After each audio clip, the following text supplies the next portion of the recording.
And welcome back to American Agenda. I'm Heather Childers along with Bob Sellers. The Senate continues to debate and amend a $1.2 trillion bipartisan infrastructure plan.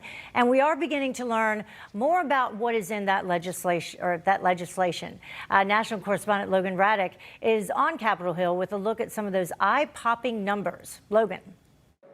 Bob, Heather, good afternoon. Part of the bill funds repairs for the 2,400-mile Alaskan highway, but 200 miles of that road actually lie on the Canadian side of the border. And Senate Minority Whip John Thune encourages his colleagues to thoroughly read the bill before casting their votes.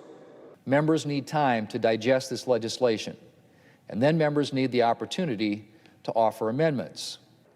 And on Tuesday, by a 90-7 vote, the Senate adopted its First Amendment to the bill, giving more flexibility to Native American organizations to use federal funds in renovations, construction, and expansion of healthcare facilities.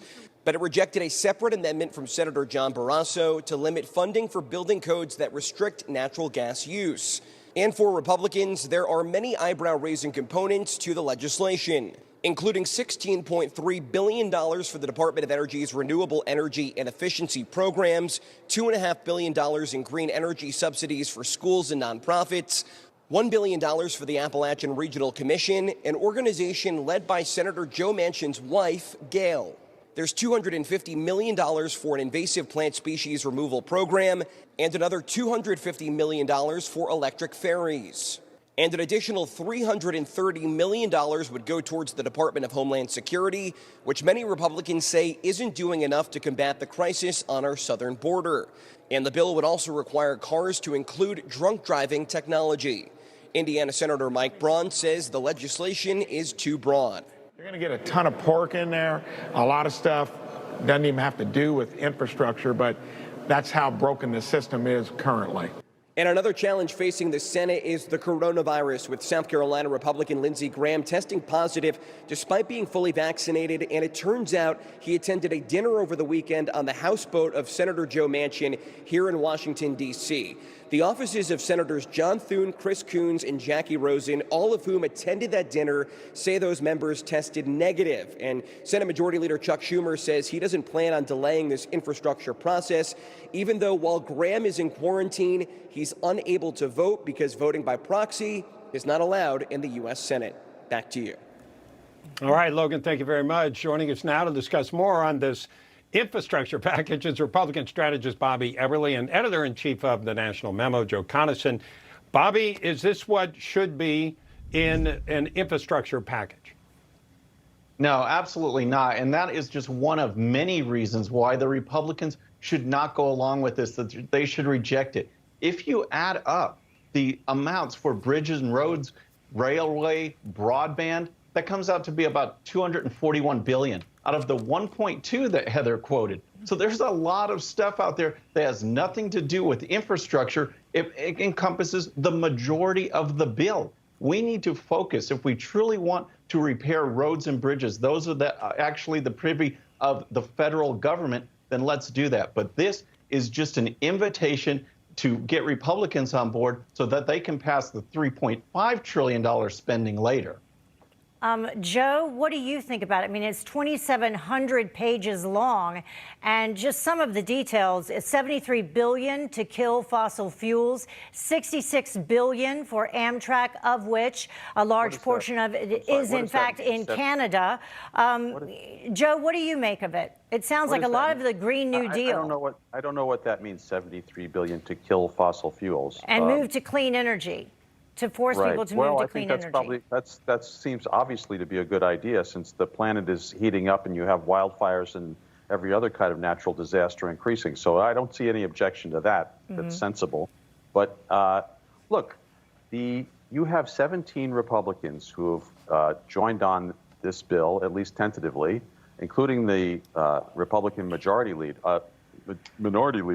Mitch McConnell, who was the majority leader and would like to be again. And I think that's why he did this. He and encouraged his members to look at this and decide based on their constituencies. You have a whole bunch of Republicans who are either up for re-election in 2022 or 2024 who have signed on to this package, and it's because they know it's extremely popular.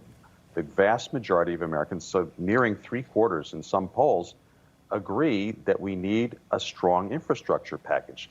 Some of them would like a lot more than roads and bridges, including me. I think we need to start to replace water systems that are full of lead. We have a lot of needs in the country. We need a new power grid. There are a lot of things that the private sector is probably not going to do that we need to do and that have been neglected for far too long. Bobby, is this a win for both parties? I mean, whoever votes for this, if it passes, is this a win? Is it a loss? I'm trying to get a feel for, right. Biden's going to say, everybody else tried to get this done and I got it done. But Republicans also, they have to bring home the bacon as well. So how's this work?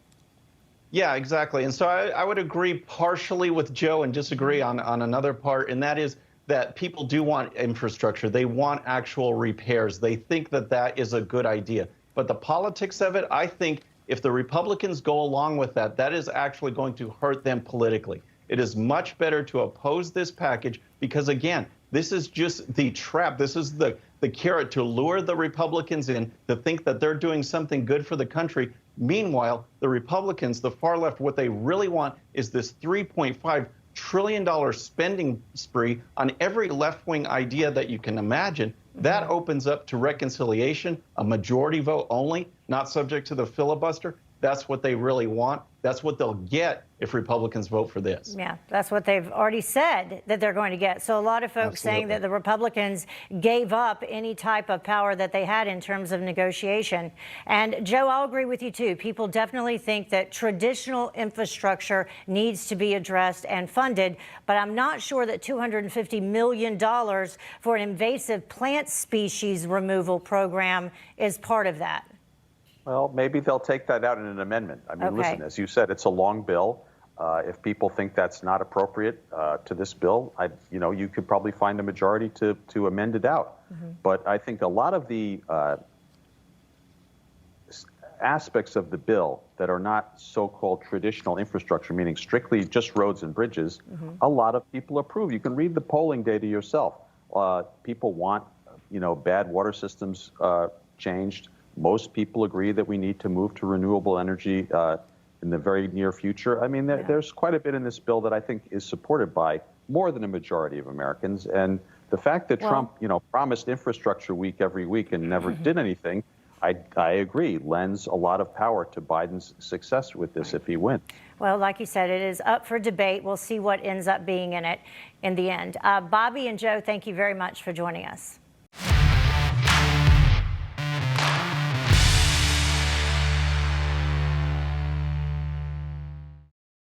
Okay, friends, thanks so much for watching. And before you go, please hit that subscribe button, hit that bell so you'll be notified.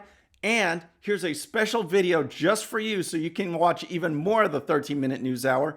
And don't forget to check out GOPUSA.com for the best in conservative news and commentary. We'll see you next time.